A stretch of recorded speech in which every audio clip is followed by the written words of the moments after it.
Hi friends, কেমন আছো তোমরা? আশা করছি সবাই খুব খুব ভালো আছো। চলে এসেছি আজকে আরেকটা নতুন রেসিপি নিয়ে। চিংড়ির ভাপা, চিংড়ির মালাইকারি এরকম তো অনেকেই খেয়েছো। আজকের রেসিপিটা হলো দই চিংড়ি।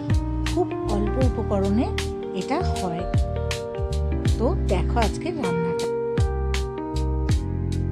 দই চিংড়ি বানানোর জন্য প্রথমে আমাকে একটা গরম মশলা বানিয়ে নিতে হবে।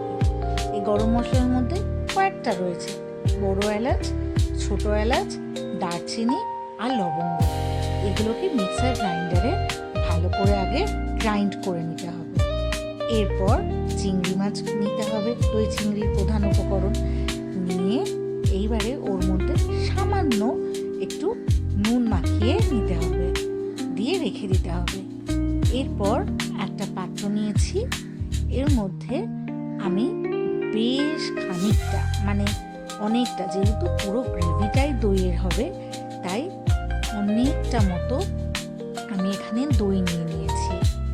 এইবারে ওইটার মধ্যে আমাকে পরিমাণ মতো দিয়ে দিতে হবে হচ্ছে লবণ। পরিমাণ মতো এখানে তোমরা তোমাদের পরিমাণ অনুযায়ী লবণ দিবে। আমার যতটা প্রয়োজন আমি দিয়েছি। এরপর আমাকে দিতে হবে ওর মধ্যে সামান্য একটু চিনি, ব্যালেন্স করার জন্য। যেহেতু টক দই দিয়েছি সেই জন্য আমাকে এটা দিতে হবে। আর তার সাথে দিতে হবে হচ্ছে গোলমরিচ বেশ খানিকটা।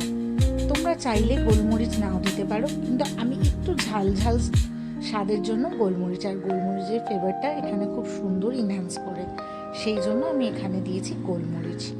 দিয়ে এবারে এটাকে খুব ভালো করে আমাকে ফেটিয়ে নিতে হবে। খুব সুন্দর করে আমাকে এটা ফেটিয়ে নিতে হবে, যেন একদম কোনো লাম্পস কোনো কিছু না থাকে, একদম যেন ক্রিমের মতো হয়ে যায়, সেই রকমভাবে আমাকে এটা ফেটিয়ে নিতে হবে। খুব ভালো করে একটু বেশি সময় দিয়ে তোমরা এটাকে ফেটিয়ে নেবে। বাস, তাহলেই কিন্তু আমাদের মোটামুটি রান্নার উপকরণ রেডি হয়েই গেল। বললাম না খুব অল্প উপকরণে হয়। তো বাস, দিয়ে এবার আমাকে এটা ঢেকে রেখে দিতে হবে। এরপর আমাকে নিতে হবে হচ্ছে বেশ কিছুটা কাঁচা লঙ্কা। এবার কাঁচা লঙ্কাগুলোকে আমি মাঝখান বরাবর লম্বা করে কেটে নিচ্ছি। এই যে দেখো, মাঝখান বরাবর আমি এতগুলো লঙ্কা নিয়েছি। আমার লঙ্কা এখানে একটু ঝালটা কম থাকে, সেই জন্য আমি এখানে এত লঙ্কা নিয়েছি। তোমরা তোমাদের ঝাল ওয়াইজ লঙ্কা নিও। এরপর কড়া নেব। কড়াইয়ের মধ্যে 3-4 টেবিল চামচ মতো তোমরা অয়েল দেবে, রিফাইন অয়েল দেবে। তেলটা হালকা গরম হয়ে এলে এখানে একটা তেজপাতা, একটা শুকনো লঙ্কা, আর তার সাথে হচ্ছে বেশ কিছুটা জিরে দিয়ে দেবে। দেখো, তেজপাতা, শুকনো লঙ্কা, জিরে এগুলো একটু ভালো করে ফোড়নের মধ্যে দিয়ে একটুখানি নাড়াচাড়া করে নেবে ভালো করে, যাতে এগুলোর কালারগুলো চেঞ্জ হয়ে যায়। একটু হালকা করে নাড়াচাড়া করে নিলাম আমিও।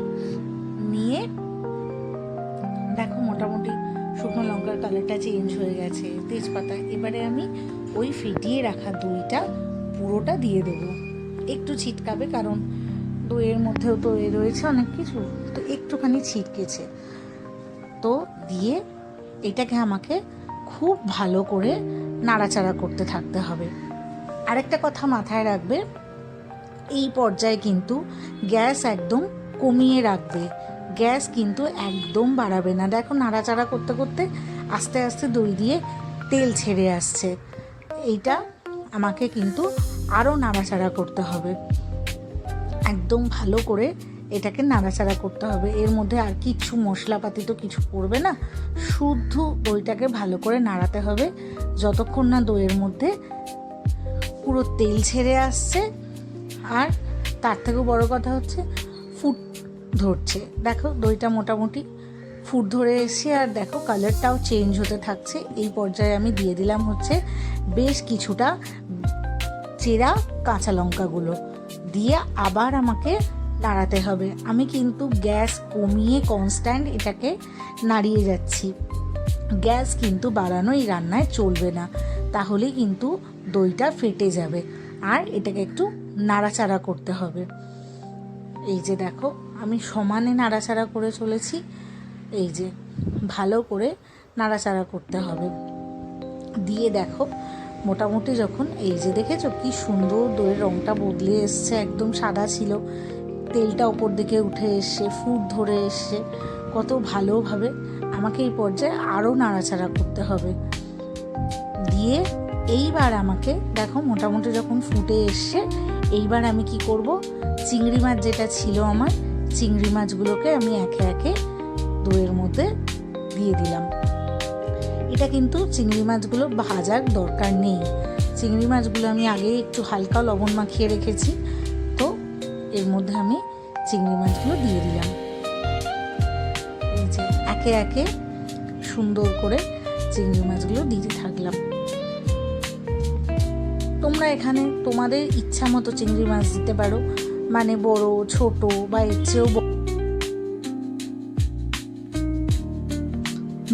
চেয়েও বড় কোনো মাছ, বড় বড় দেখে চিংড়ি মাছ তোমরা এতে দিতেই পারো। তো দেখো আমি এরকমই দিয়েছি। তো দেখো এবারে একটু ভালোভাবে আমাকে এটাকে জাস্ট নাড়াচাড়া করতে হবে, যাতে চিংড়ি মাছগুলো ভালো করে কুক হয়ে যায়। আর এমনিতেই তো চিংড়ি মাছ রান্না হতে বেশি টাইম লাগে না, তো একটুখানি বেশি মানে হার্ডলি এটার জন্য আর 4-5 মিনিট হলেই এটা কিন্তু হয়ে যাবে।